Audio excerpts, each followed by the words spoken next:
Nagaan caaluu nagaa waaqayyoo waaqa jiraataa bakka kallattii iddoo isin jirtan hunduma keessatti isinidhaaf wayyatu hordoftoota qiddoo YouTube jalatti kan argamtanii hunduma keessaniif akka mooltan hanga sa'aatii kana geessanii galata waaqayyoo ana sa'aatii kana gaheera isinis baga gargaaramtan baga eegamtan isiniin jechaa jechuudha. Mee faarfannaa tokko waliidhaan faarfannaa kana muummeen baasa. Kaabaan cufaadha. Kibbaan cufaadha, lixaan cufaadha, bahaan cufaadha, isaan baataya diina, isaan baataya diina, isaan baataya diina jedhaatiif faarfadha. Innis maalidha?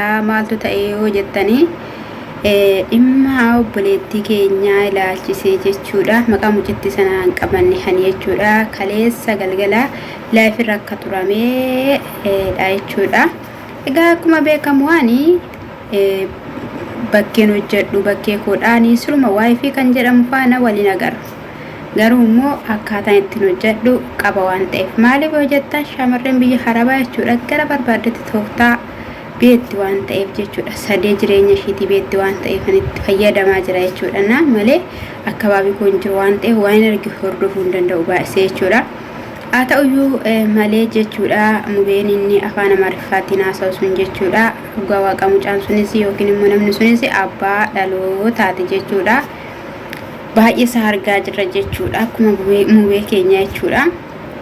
Sanarraatiidhaan kan ka'ee Samireeshin jedhamtu dallaalittiin dhuftee haa dubbattu jedhanii yoo anallee nan barbaanne ani nan baa dhuftee haa dubbattu jechuudha. Mubeeni ishiin garuu kootu jedhaniini bilbila sirratti yaalanii dhufuu diddee achuma laayifuma jala jirtiidhaanii mul'achuu diddee jechuudha. Dhugaan baddeen baddu. Taayitaas qabaadhaa. Malaan maltummaas hojjadhaa. Abbaa qabeenya addunyaa kanaas ta'aa. Waan barbaadan godhaa. Dhugaan dhugaadha. Dhugaan dhugaadha. Dhugaan dhugaadha. Dhugichaaf immoo nama osoo hin taane kan dubbatu waaqayyoodha jechuudha. Mucayyoon kuni baay'een isaanii jechuudha mataa gadi garagalchu.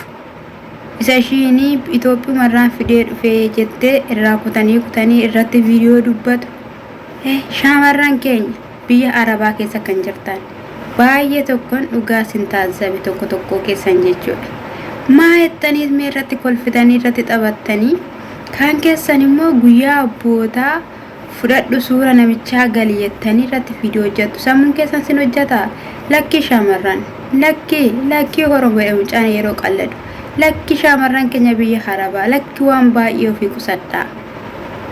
Waan boru sinirra ga'u hin beektan waan boru taatan hin beektan sinis mee ani waan narra ga'u hin beeku obboleettii koo obboleessa koo wanti baay'een simee narra ga'ee argeerani dhugaa waan baay'ee narra ga'ee raddan biyya Dubaay kan addan seenaan waggaa tokkoo fi ji'a tokkoo fi waan ta'edha. Garuu maalidha waan baay'een arge. Kan inni ittiin immoo miliquu danda'e immoo gargaarsa tokkoffaa gargaarsa waaqayyoo lammaffaa irratti immoo gargaarsa namaadhaan miliqee iddoo kan argachuu iyyuu danda'e. Iddoon kun iyyuu immoo nama jettee osoo hin taane dirqamadha kaayyoof manaa ba'e jedhee iddoo kana taa'aa jira jechuudha. Gaafa guyyaa waaqayyoo tokko lama jedhee nanaasaa dhugaa dubbachuudhaaf jechuudha. Maali mee yoo qoxxubachaa haasoftan mucaa kanarratti maaf haasoftu? Tokkoon immoo kan galeef kan hubatan jiru rakkatteeti dhiphatteeti waan gootu dhabdeeti kan jedhan.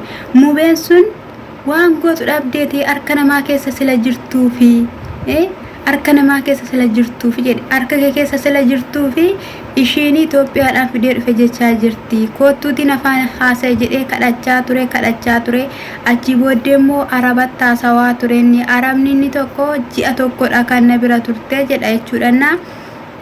Dubartiin tokko achuma keessatti maal jette gooftaan ishee haa heebbisu anaa fi namicha Arabicha wal quunnamsiisaati inni marmaraa taasisu na biratti ani waaqayyoo wajjin uumaa wajjin hin ta'e gatii baasuu qabu hundumayyuu nan baasa jechuudha. Nan baasa anaaf isa wal quunnamsiisa jette dubartiin sun biyya Beeruut jirti jechuudha. Singaru nuti garuu maalidha asirraa jenna bakka nu xaaxif namee dhugaa waan dubbannu iyyuu hin beeknu waan haasofnu iyyuu hin beeknu yaa waaqa koo adaraa yoo waan hin taane dubbadheera ta'e adaraa dhiifa manaa godhu. Kan baay'ee jira waan ta'eef jireenya namaa kana keessatti adaraa yaa gooftaa ko adaraa dhuguma adaraa obboloota kootis yaa waaqayyo saballeessine isa yakkin hundumayyuu arraba keenya cubbuu haasee hundumaaf araara nuu godhi. Arrabni rakkisaadha. Arrabni rakkisaadha dhugaa dubbachuudhaaf jechuudha. Kanaafiyyuu ofaa eeggannu isiniin jechuun jaalladha. Mucayyoon kun immoo ila maayette qiddoon jedha maayette naan jedha yoo ishiin tokko lama jettee dhugaa jiru haasa'uu baatteetti ta'e. Yoo nan beekone waa'is dubbatamaa jira si dubbatamaa sooleera keessan illee wanti qoratamee ilaalamee bira gahamaa jiru jira waan ta'eef ila dhugaa mucaa kanaa ifatti baa eessarraa akka ta'e eenyurraa akka ta'e abbaa mana dalaalitti iyyuu shakkaa jiru jechuudha. Yeroo darbe immoo laayifirra jirti viidiyoo ijoolleen kutanii miti waraabanii miti kan tiktok irratti galakkisan isaan argee jechuudha. Achi garagaltee haasofte booda kana deebiteetu dhiifama abbaa manaa kooti jette. Waa'ee kana haasofti waa'ee kana namni muluu waxee shifaan haasaa jira erfoon illee hin keeyyanne iyyaa jirti abbaa manaa ishee akkamitti callise jala akkamitti callise jala hin beeknu nuti ani hin beeku kan ammayyuu cubbuun dubbadhu hin beeku kan ija kootiin hin argine eenyu akka ta'es hin beeku ani ammayyuu siniin jedheerame mucayyoon immoo jechuudha ilaaltanii fuula ishee maaloo meeddoo dubartoonni sun fa'i qoori kan hin jedhu shamarreen sun eessarraa ba'an mana caatiitii ba'anii intala sana bira dhaquun wala warri mucaa akkasitti bukkeetti baattee ishii wajjiniin kaate sun muluu ishiitu mana caatii keessaa miliqanii imbaasii seenanii dhaquun isaanii waan hin oolle oromoo dhugaan siniin jedhe miliqaniiti malee amma dhuguma suni kana mee nutti xaaxisaa jirame dhugaa inde dhuftee ji'a shanitti baddee achi booddee waan ta'e taatee axxee imbaasii keessa biiroo keessa waan argite hojjetti waa'ee jireenyaa hin beektu asirra baatee jechuudha. Isayyuu immoo suura mucaa qullaa mucaa mee waan ta'een xaqallanee fidanii suura kaasanii bixeewwan fakkaatu dhugaa kadhattoota biyya keenya wayya isaanii hoomanna wigi mataatti keeyyatanii asii gadi jechuudha toora butanii salphisaniiyyuu akkatti isaan nama aarsan